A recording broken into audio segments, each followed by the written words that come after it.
وكده يا حبايب قلبي يا حلوين، ان انا خلصت كده بسم الله ما شاء الله.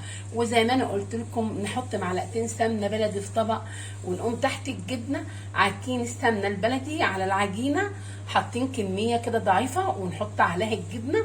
بسم الله ما شاء الله، والله والله بتبقى جميله جدا. وعن تجربه يعني بعمل الحاجات دي على طول. وزي ما احنا شايفين كده، اللهم صل على النبي، شايفين بسم الله ما شاء الله التحمير من تحت ومن فوق لوحده كده، بسم الله ما شاء الله.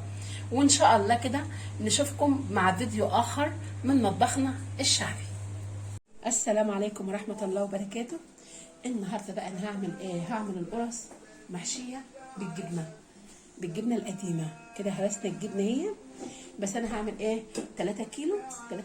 كان عندي طبعا هشيل ده كده عشان ايه بس التصوير. كان عندي لبن رايب في الفريزر، طلعته. الاتنين لبن رايب هما. هو هنحط المقادير بتاعتها. طبعا الخميره عملتها في الميه الدافيه. وعندي هنا 3 معالق سكر، و3 معالق بيكنج باودر صغيرين، ورشه ملح عشان البركه هنحطهم مع رشه الخميره برضو هنحطها فوق. والمقادير بتاعتها ايه؟ عندك اي سمنه، عندك الزبده، عندك اي حاجه اعمليها بيها.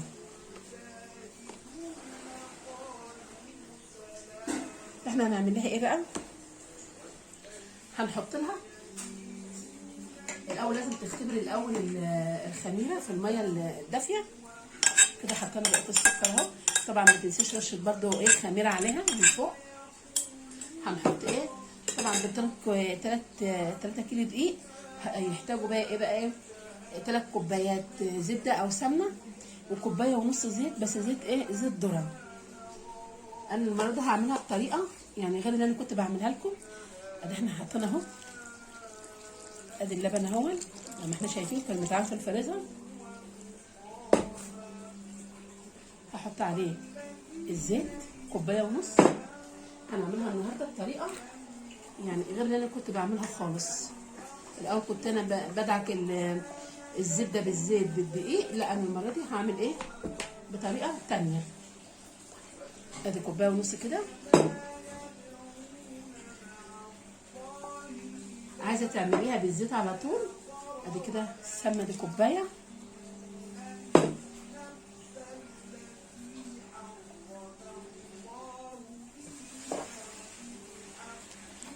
ثلاث كوبايات لازم نحطهم.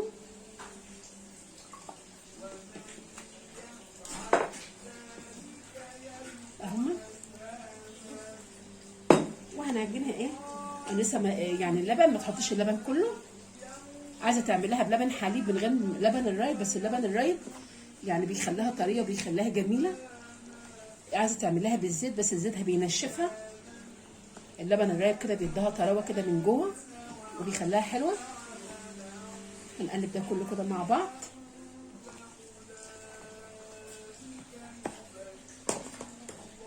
طبعا كان عندي اللبن مريباه وحاطاه في الفريزر عقبال ما ابقى استعمله. طبعا زي ما احنا شايفين كده خلصتها ونقلتها كمان في طبق تاني. بس اهم حاجه يعني لازم تخدمي العجينه كويسه جدا. يعني 3 ترتال 2 لبن مع ايه 3 كيلو دقيق. 3 معالق سكر، رشه ملح، رشه خميره، 3 معالق صغيرين بيكنج باودر. طبعا عملنا الخميره تاني برضو يبقوا خميره في كوبايه ميه دافيه 3/4 كوبايه كده.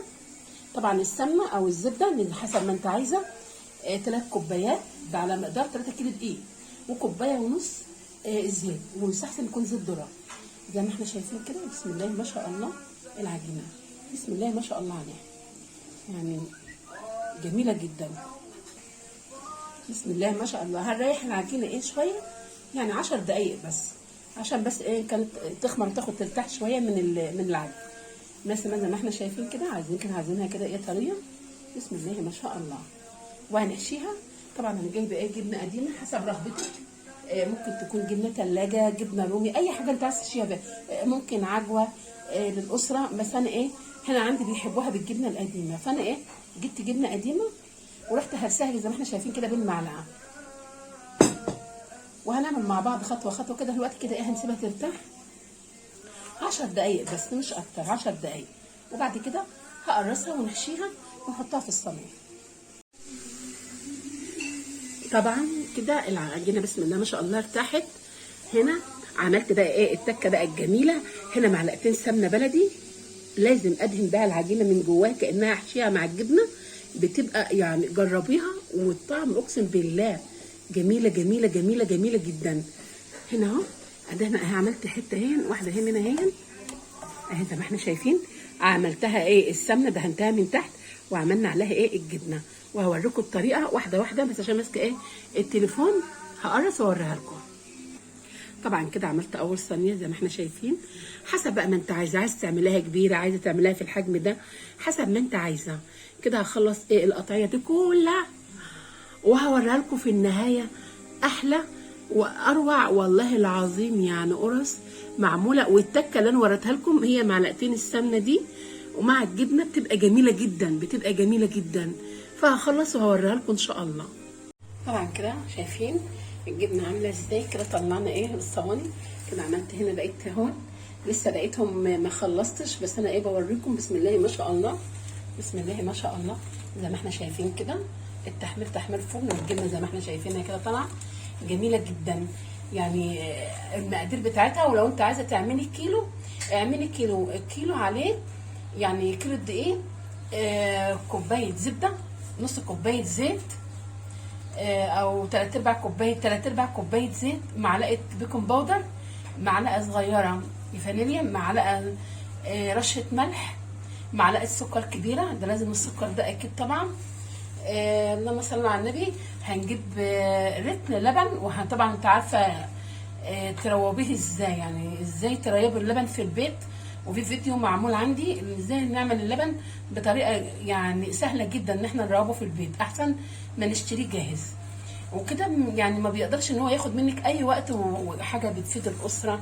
ممكن تفطري بيها، عايزه تحشيه عجوه، تحشيه اي حاجه انت عايزاها، بتبقى جميله. واحنا زي ما احنا شايفين كده يعني الكميه، ولسه فيه كمان 3 صواني هم. فبسم الله ما شاء الله يعني عطياني كميه ايه كبيره جدا. ده بيفيد الاسره، بتفطري منه، بتتعشي منه مع كوبايه شاي بلبن. وطبعا انا عاملاه بالجبنه القديمه لان هم هنا بيحبوه بالجبنه القديمه، يعني بيحبوه بالنوع الجبنيات، ما بيحبوش بالعجوه وكده. يعني قليل قوي لما بعمله بالعجوه، وساعات بعمله ساده، يعني حسب ما انت عايزه، حسب ما انت عايزه. ولسه في صينيتين في الفرن، صينيه هنا يعني لسه في 3 صواني، يعني 3 كيلو بيرموا جدا. طبعا ده احنا يعني متعلمينه من اخواتنا بتوع الارياف وكده على دماغنا، هم بيعملوه جميل جدا، واحنا اتعلمنا منهم ان احنا نعمله القرص الطريه. القرص دي تبقى طريه وجميله جدا ومفيده للبيت كله، يعني مش مفيده بس يعني ان احنا بنعملها، لا احنا بنعملها كوجبه، وجبه فطار، وجبه عشاء خفيف. بس بصراحه يعني بتبقى حلوه جدا. وكده يا حبايب قلبي يا حلوين ان انا خلصت كده بسم الله ما شاء الله. وزي ما انا قلت لكم نحط معلقتين سمنه بلدي في طبق، ونقوم تحت الجبنه عاكين السمنه البلدي على العجينه، حاطين كميه كده ضعيفه ونحط عليها الجبنه. بسم الله ما شاء الله، والله والله بتبقى جميله جدا وعن تجربه، يعني بعمل الحاجات دي على طول. وزي ما احنا شايفين كده اللهم صل على النبي، شايفين بسم الله ما شاء الله التحمير من تحت ومن فوق لوحده كده بسم الله ما شاء الله. وان شاء الله كده نشوفكم مع فيديو اخر من مطبخنا الشعبي.